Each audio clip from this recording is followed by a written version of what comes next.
Meus irmãos, abra comigo a sua Bíblia, na segunda carta do apóstolo Paulo aos Coríntios, capítulo de número 11. Vamos fazer uma leitura, começando no versículo de número 23.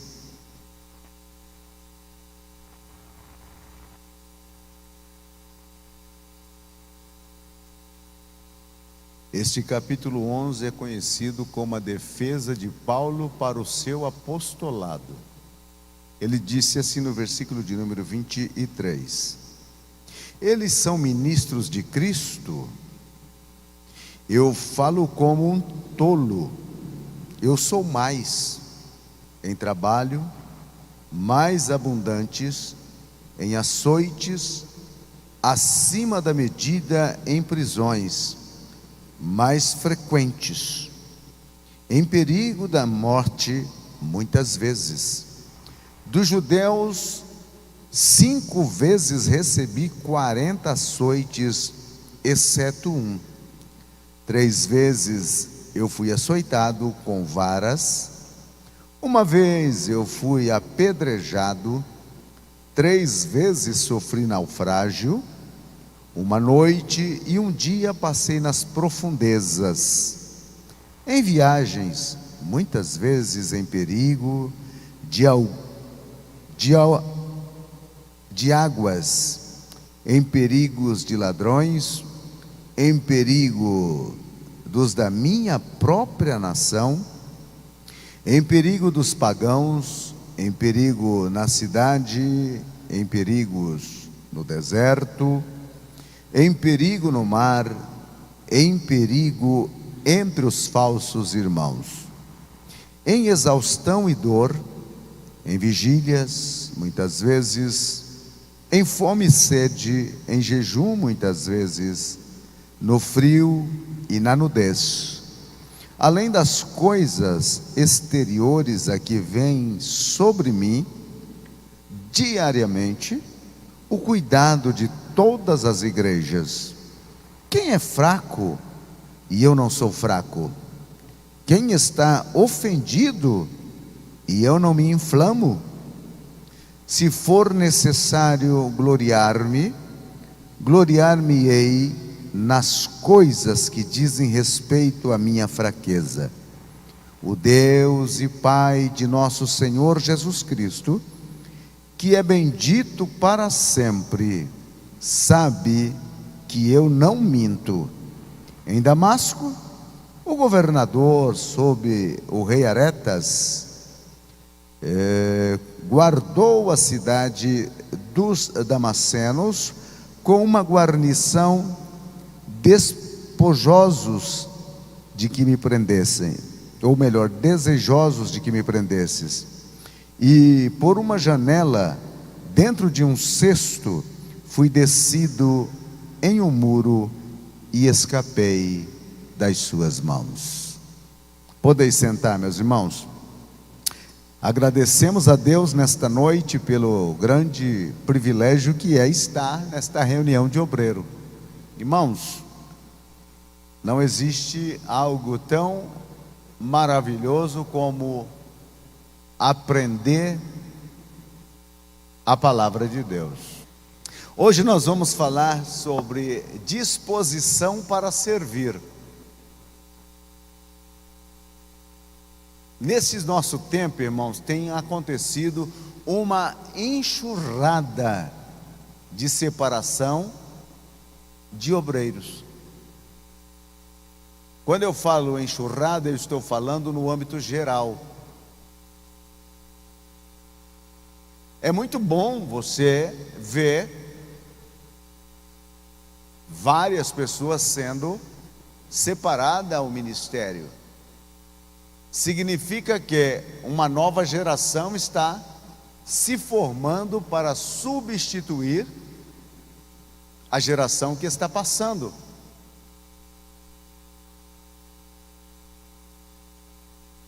mas significa também que estes obreiros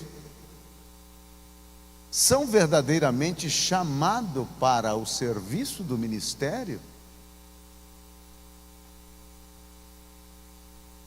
Esses obreiros, eles têm o qualificativo espiritual, intelectual, emocional e psicológico para exercer uma função ministerial.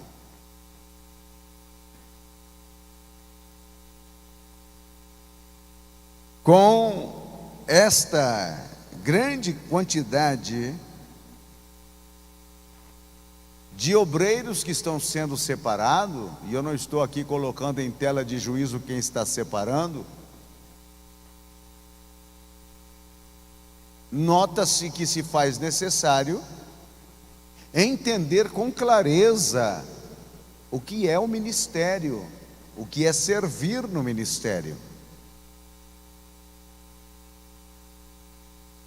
Quando Paulo fala de servo, ele usa 3 palavras no grego, desculpa, tá? Ele usa doulos, que é um servo da casa. Mas ele usa também, para a igreja, a palavra diácono, que é um servo da igreja. Mas quando ele vai se referir aos ministros, ele usa uma outra palavra, é a palavra ruperetas. E esta palavra ruperetas, ou ruperetas, significa remador de galera. E o que era um remador de galera? Era aquela pessoa que havia sido condenado,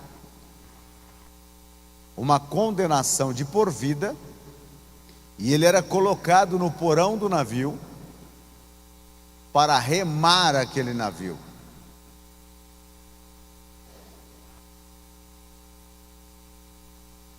E muitos deles morriam ali remando. Então, para o ministro,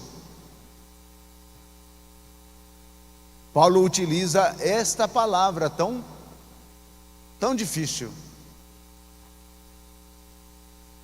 porque o ministro, ele é o que faz com que o navio se mova.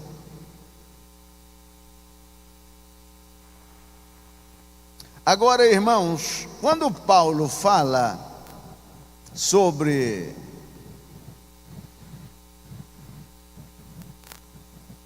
ministro a serviço de Cristo, ele não lança mão dos seus ofícios.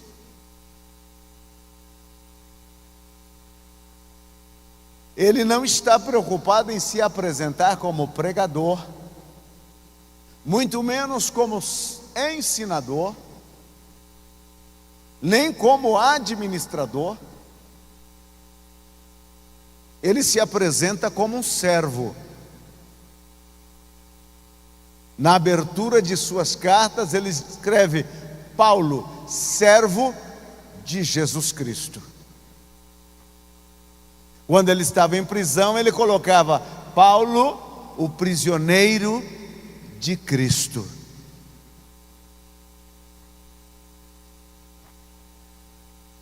Era a fórmula dele. Ele referiu que o servo, o ministro, precisa ter disposição para servir. O próprio Jesus, em Marcos 10:45, ele disse: o Filho do Homem não veio para ser servido, mas para servir. Agora, depois de fazermos uma leitura que fizemos aqui sobre o preço tão alto que Paulo está pagando, ou que pagou, para servir, Será que temos disposição para continuar servindo?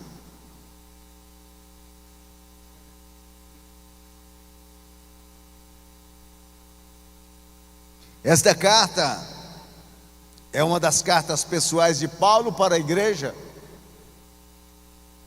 Tem duas nesta qualidade. Essa segunda de Coríntios e a segunda de Timóteo, aonde Paulo abre o coração. Porque ele estava sendo desconsiderado pela igreja que ele mesmo havia fundado, que era a igreja de Corinto. E ele então escreve uma tese de defesa do seu ministério.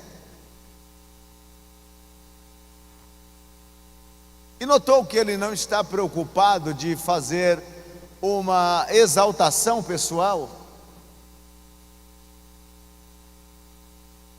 Ele parte de sofrimento, de açoites, de perseguições. O que isso poderia dar a ele de vantagem? Absolutamente nada. Se for a considerar que o ministro é um aparente apresentador diante de uma comunidade. O que ele está dizendo é: o tanto que eu sofri para ser servo de Cristo. Esta é a sua palavra de defesa. E Paulo então deixa claro para mim e para você o que significa ser um ministro de Cristo. Porque quando as pessoas nos vê todo trocadinho, engomadinho, com uma gravata nova, um sapato brilhando, dizem: poxa! E ministério não é isto.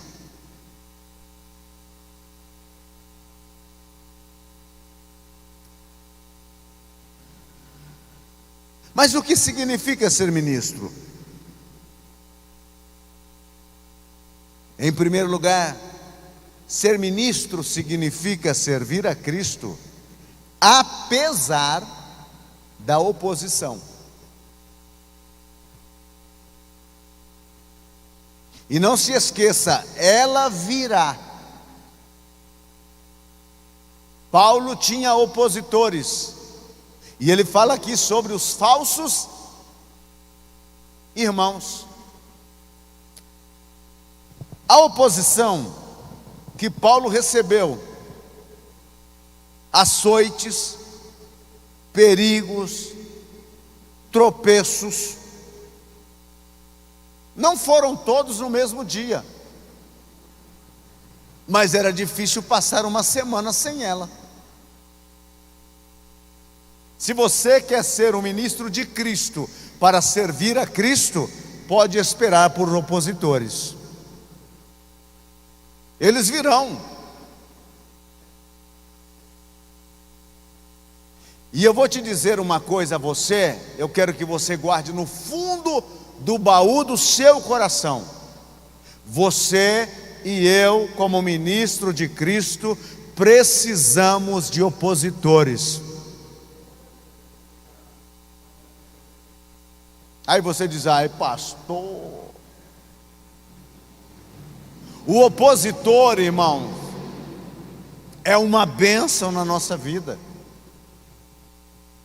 Aquele que te persegue, que te infringe até sofrimento, é uma maravilha. Porque se a vida correr muito mansa no ministério, é por isso que nós temos a crise da oração, a crise da falta da leitura bíblica, do preparo em si para o ministério. Não há opositores.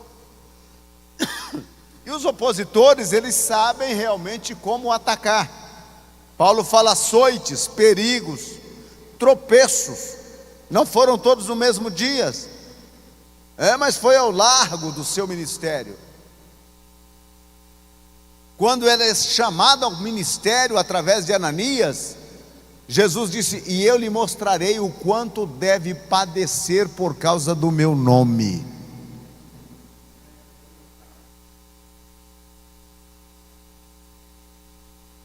O objetivo dos seus opositores, verdugos, era um só: fazer Paulo parar.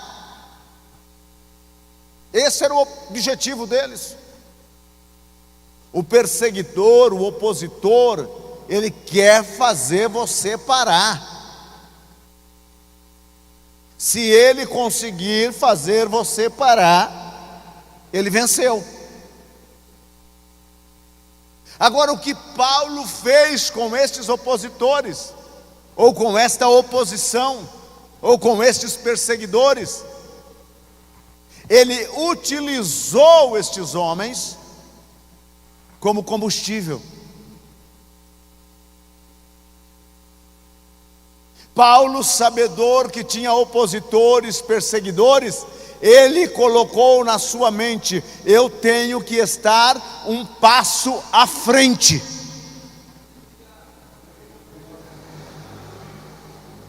Eu tenho que estar um passo à frente, porque eles virão.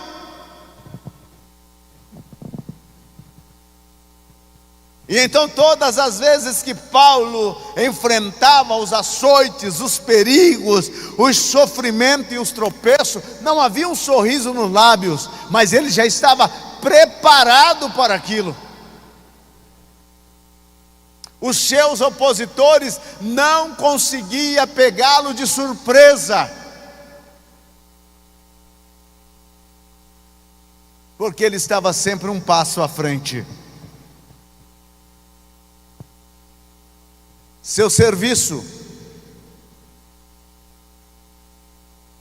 nenhuma dessas circunstâncias que está aqui no versículo 24 ao 26 conseguiram deter Paulo.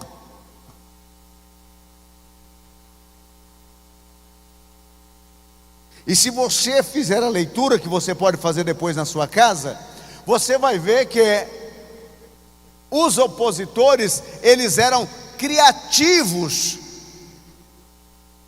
na forma de infringir a perseguição e o sofrimento sobre Paulo. Bom, açoitamos ele, o cara não parou. Ele disse: 5 vezes eu fui açoitado. Rapaz, jogamos ele no mar e ele não parou. Perseguimos eles por terra, por água. Só não perseguiu por ar porque Santos Dumont ainda não tinha inventado o avião, mas perseguimos ele de toda forma e ele não parou. Qual era o segredo deste homem?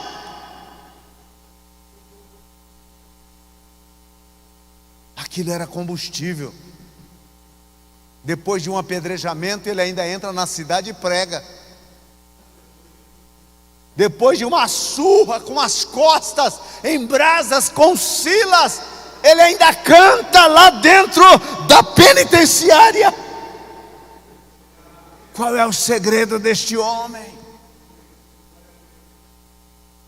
Quando o carcereiro quer se matar, ele ainda tem força para gritar e dizer: não faça! Não faça isto! Foi aquele carcereiro que colocou as correntes nas mãos e nos pés de Paulo e Silas no fundo do calabouço. E não foi ele recebido com um bem-vindo e com um beijo, não. Os presidiários eram tratados desumanamente falando. Era uma penitenciária de pedrinhas. Ele foi recebido assim. E ele então começou a cantar, ele e Silas. Os presos começaram a escutar. E de repente o cárcere se moveu. As portas se abriram.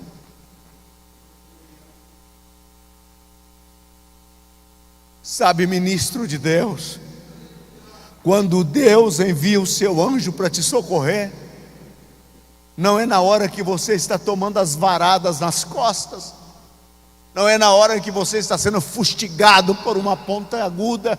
Não, o anjo sempre chega para colocar bálsamo na ferida, mas ele vem, ele vem. Xarabagaba soriandarabagai. É nesta hora que a presença dele invade o lugar, invade o momento. A oposição pode ser ferrenha, terrível, mas a proteção e o consolo divino sempre é maior. Aleluia.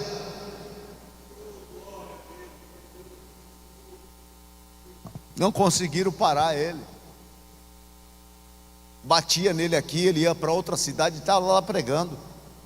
Perseguia lá, ele ia para outra e estava pregando. Oh, minha alma te louva, Senhor.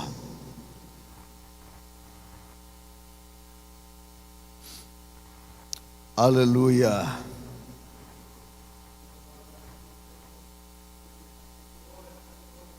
Ele foi além do que qualquer força humana poderia superar. Ele foi esticado, ele foi tensionado, ele foi tudo que você possa imaginar.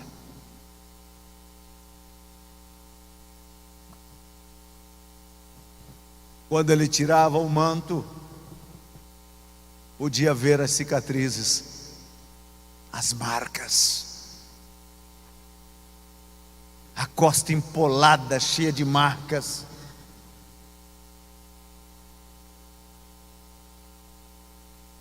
E perguntavam para ele: mas o seu Senhor é muito duro, como é que ele te dá tantos latigaços como este?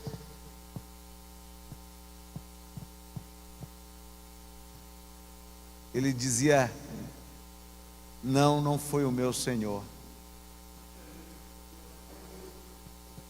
foram os meus opositores.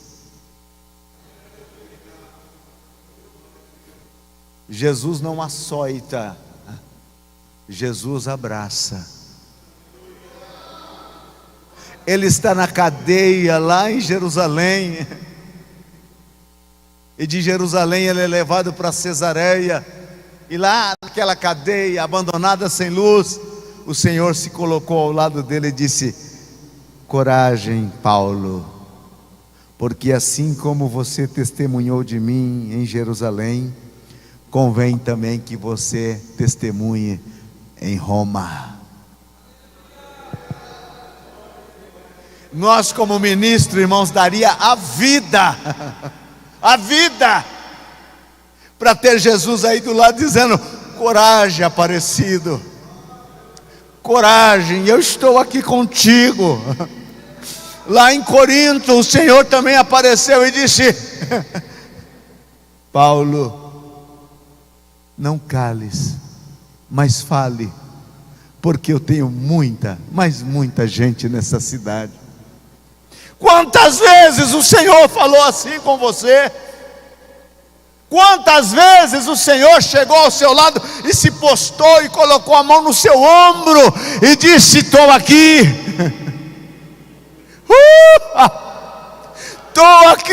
estou aqui com você. Aleluia. Nós precisamos, irmãos, de uma vontade inquebrantável no serviço de Cristo. Hoje nós não temos oposição, irmão. Qual é a nossa oposição? Até aqueles que são opostos a nós, ora pela gente. No público ele pode dizer uma coisa, dizer outra, mas lá no privado ele ainda está dizendo: Senhor, abençoa o meu pastor. O Senhor sabe que eu não vou muito com a cara dele, mas abençoa ele. Que oposição a gente tem?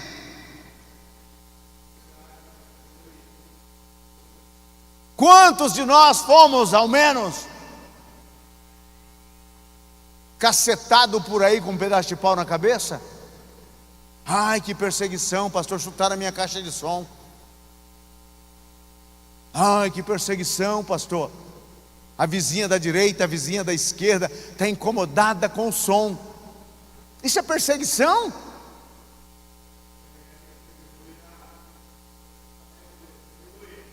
Dá até vergonha. Quando nós chegar no céu, vamos dizer para Paulo: Paulo, não tira a roupa perto da gente não, que a gente vai ficar com vergonha. Porque quando você tirar a sua roupa, essa costa lisinha, não tem uma marca sequer,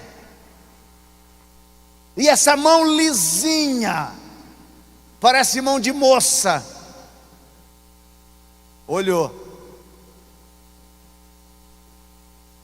não tem uma marca, nada. E Paulo dá uma passada assim, e você olha: meu Deus do céu, o que aconteceu com a costa desse homem? Jesus Nazareno, olha a cara dele marcada. Ele foi apedrejado, irmão. As pedradas foram na cara, no corpo, para todo lado. É por isso que em Gálatas 6, no 14, ele disse: ninguém me incomoda, porque eu trago no meu corpo as marcas de Cristo. Aleluia. Hoje quase não temos oposição,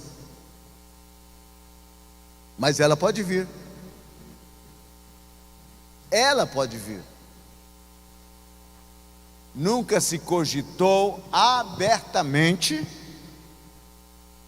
de fazerem uma oposição e perseguição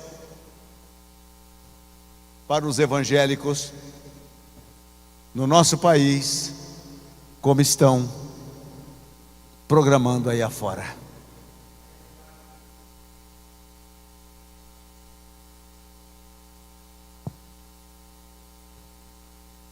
Nós devemos estar preparados. O ministério não é um passeio. O ministério é ser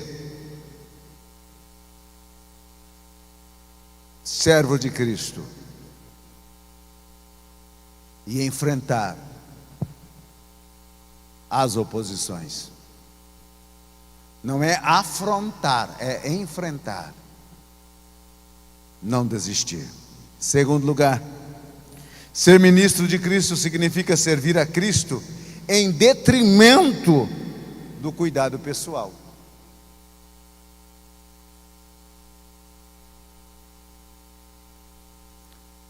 O preço do custo pessoal para ser ministro é elevadíssimo.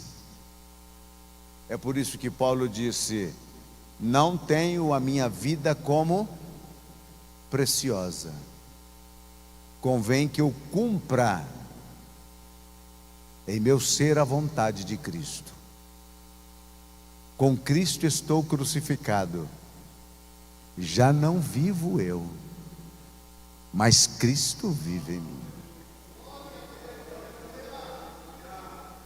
Paulo não tinha preocupação com a sua reputação, Paulo não tinha preocupação com o seu carisma, Paulo não tinha preocupação com a sua presença física. Paulo queria apresentar a Cristo e este crucificado.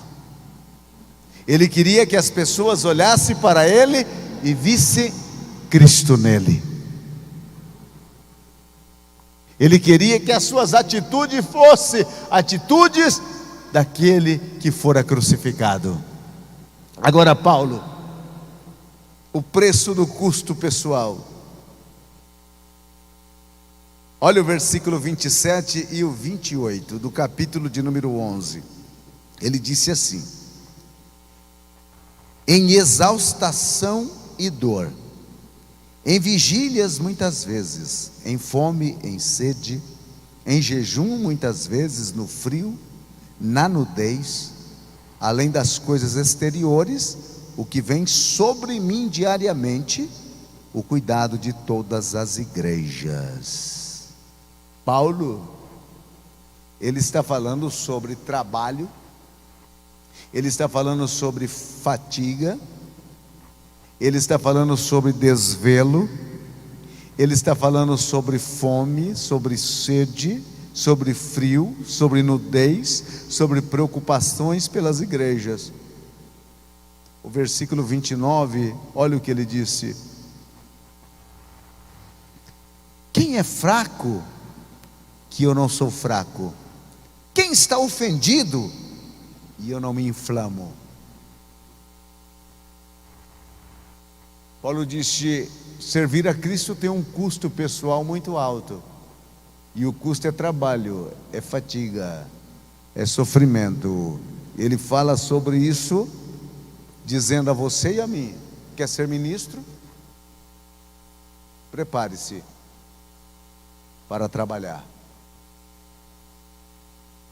Há alguns obreiros que só pelo fato de fazer uma amassada de concreto, ele já chega e olha e diz: mas Jesus me chamou, foi para cuidar de igreja.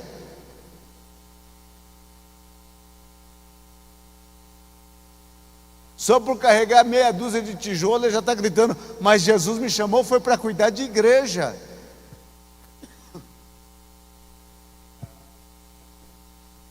E depois disse: sou servo de Jesus Cristo.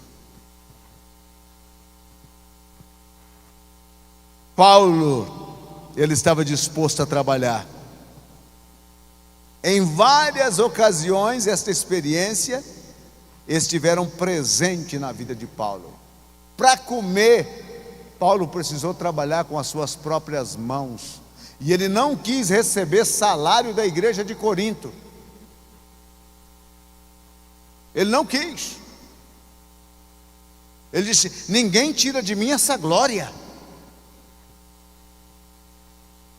Como que dizendo: eu trabalhei de graça por vocês, e aqueles que estavam comigo também trabalharam de graça, porque daquilo que eu fazia, nós dividíamos o pão de cada dia. O duro quando o nosso chamado, ele se está instalado na barriga. É difícil quando o nosso chamado depende daquilo que trazemos dentro do nosso estômago. Ele mesmo em Filipenses, ele condena os da incircuncisão, ou melhor, os da circuncisão, dizendo que o Deus deles é o ventre. Se a barriga está cheia, nós vamos. Se tiver casa para morar, nós vamos. Se tiver um carro para andar, nós vamos. Se tiver condições pessoais, nós vamos. E Paulo está dizendo: eu trabalhei, eu me fatiguei, eu sofri, e.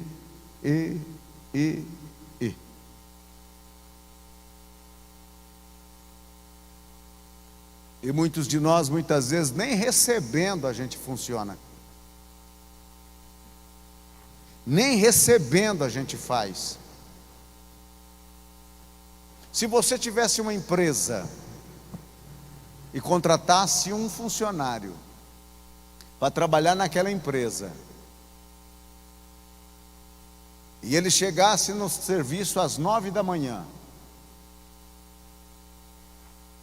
ao meio-dia ele pegava aquele almoço suculento e só voltava a trabalhar às 2 da tarde, e às 3 ele já estava de mão lavada, pronto para ir embora, sendo que o turno do serviço começa às 7 e termina às 5 da tarde. O que você faria com esse funcionário? Manteria ele ali?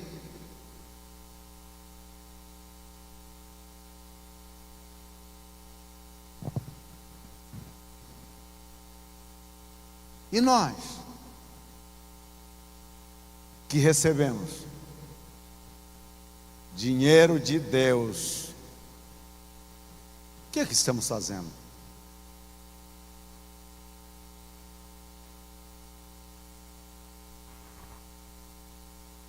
A obreiro que ele recebe, e ele disse: pastor, faz 5 anos que eu não trago uma alma para ser batizada, mas é porque o povo lá não quer evangelizar.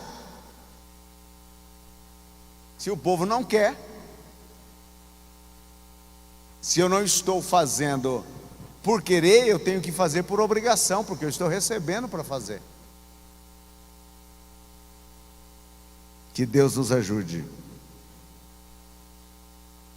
Em várias ocasiões, experiências de Paulo no seu trabalho, na sua fadiga, estiveram presentes. Ele colocou o cuidado de si mesmo de um lado.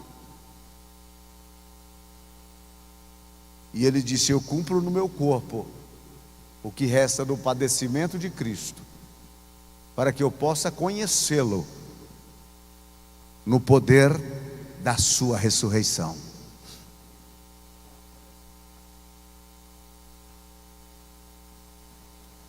Paulo, seu serviço, sua situação pessoal, ele ia de barriga cheia, barriga vazia, a pé, a cavalo, a jumento, a camelo, de embarcação, de dia, de noite, no frio, no calor. E ele ainda dizia: ai de mim, se não pregar o Evangelho.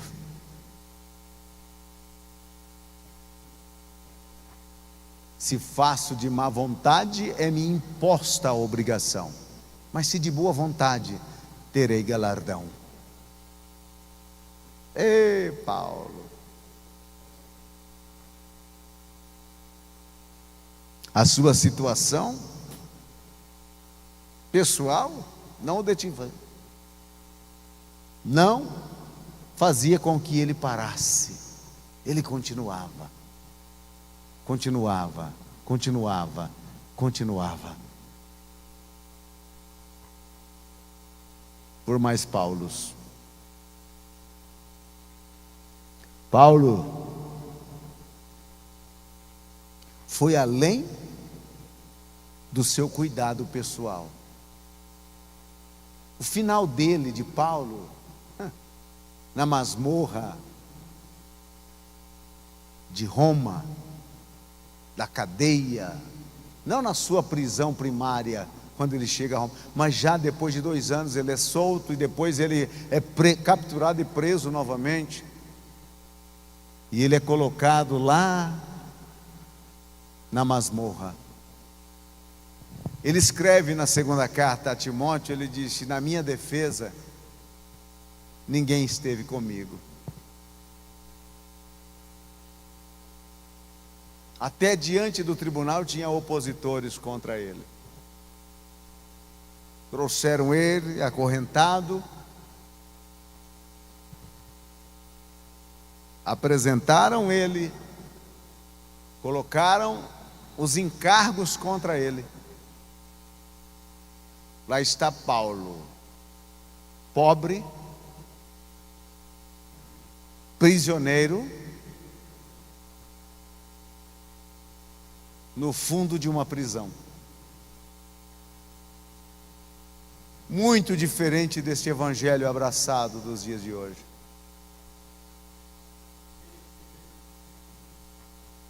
E aí ele escreve: venha ter pressa comigo.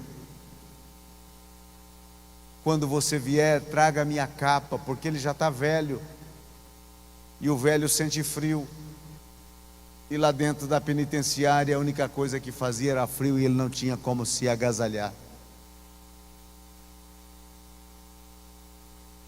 Que final! Traga-me também João Marcos, porque me é útil para o ministério. Ele está pensando no futuro da obra. traga-me os pergaminhos.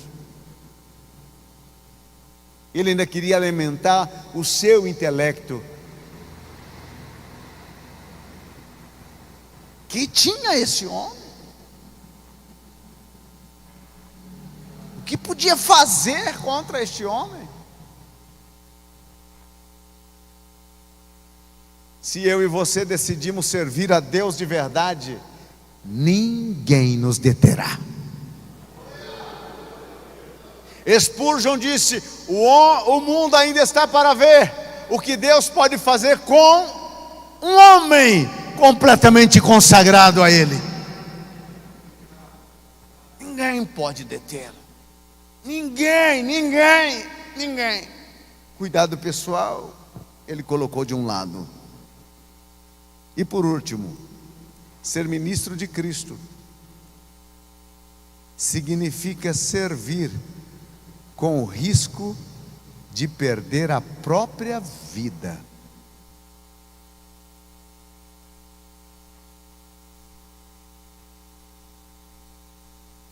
Paulo disse: em perigos de morte.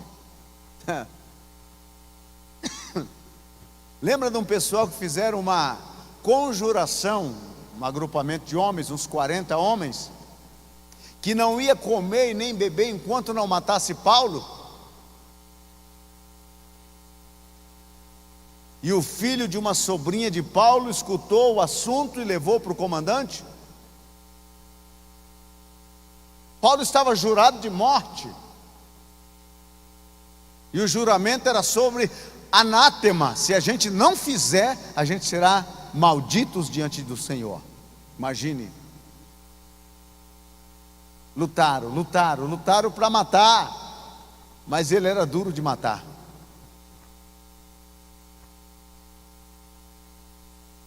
Porque quem está disposto até morrer por Cristo, só morre o dia que Cristo assim determinar.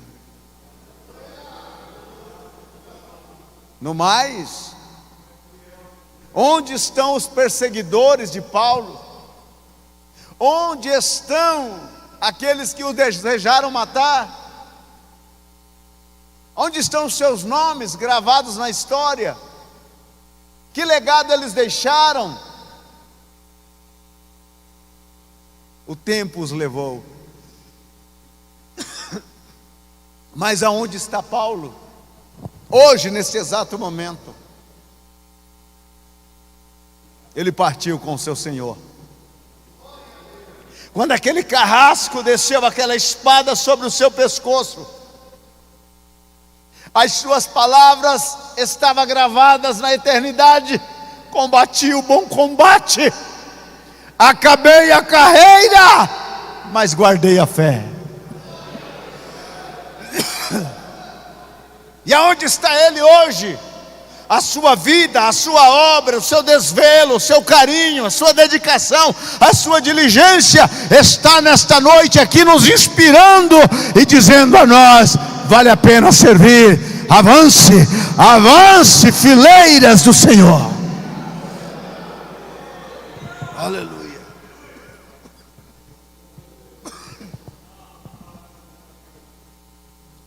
O risco de morrer para Paulo era algo presente todo momento.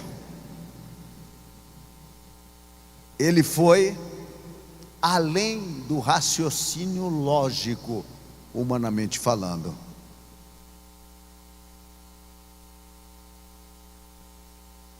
O que aconteceu com ele?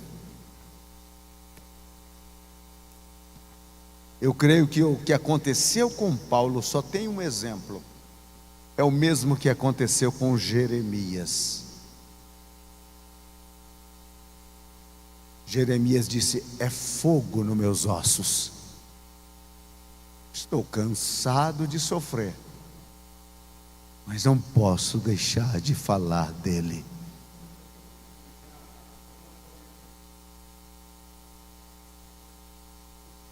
Quando você se coloca no altar da oração,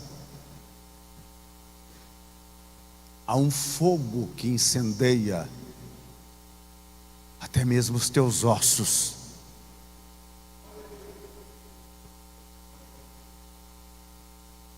aquele fogo te inflama por dentro.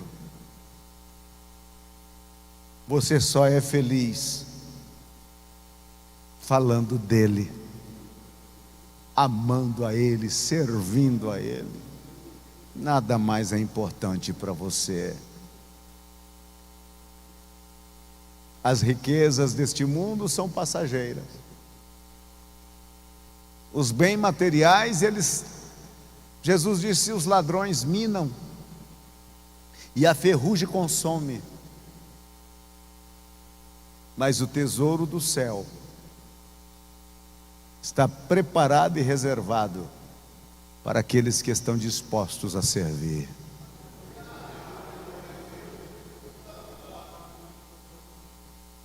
Jeremias dizia: é fogo nos meus ossos, é fogo nos meus ossos. Miqueias dizia: eu estou cheio da unção do Senhor.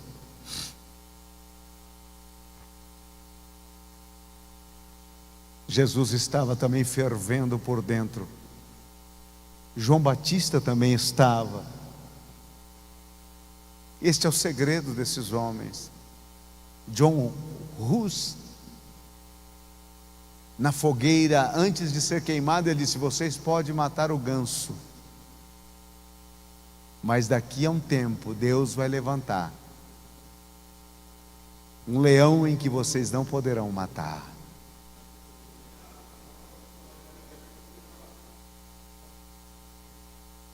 John Bunyan, prisioneiro porque não tinha autorização para pregar pela igreja oficial da rainha da Inglaterra, foi preso várias vezes. Ao soltá-lo, ele voltava para o mesmo lugar para pregar novamente. E deixou um escrito, o livro O Peregrino, que é, depois da Bíblia, o livro mais lido e mais vendido e mais publicado que há na terra.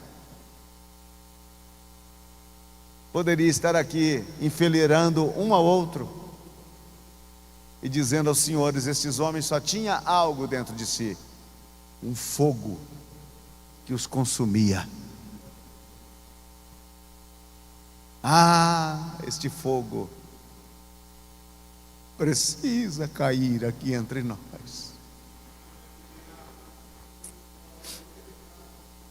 Nossa alma precisa ferver, nosso coração precisa ferver. Oh, Sharamaga Sakata Rimanaga Soriandarai.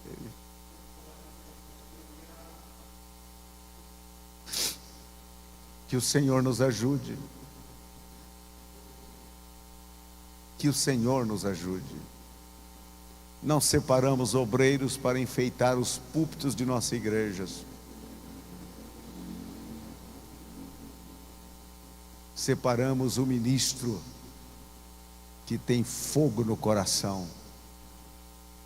São relâmpagos de Deus, como a Bíblia diz nos Salmos: faz dos seus ministros relâmpagos. Essa geração precisa ver esse tipo de homem.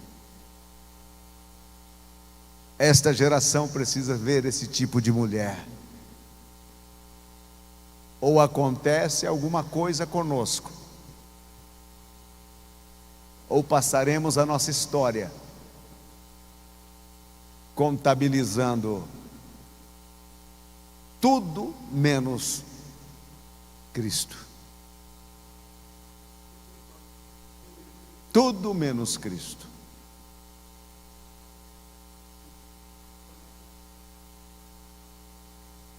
Rittelfield, ele, em cima de um morro, reunia 20.000 pessoas para ouvi-lo.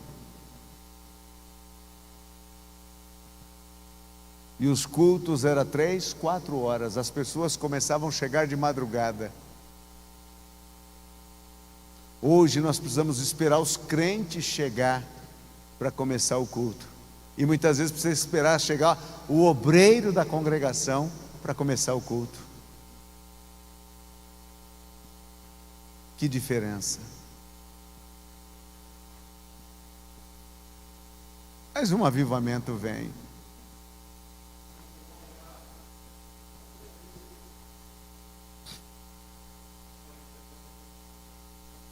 Ficamos em pé, por favor.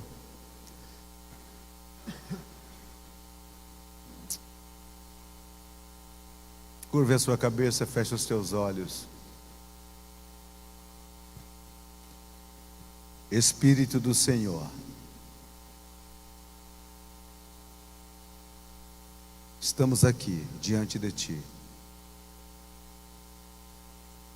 Obrigado pela oportunidade.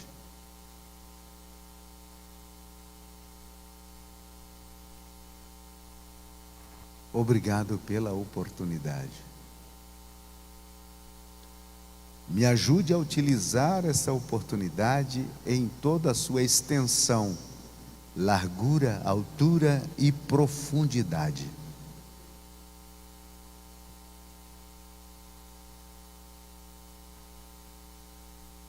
Como Paulo, eu posso dizer no final da minha vida, eu me gastei.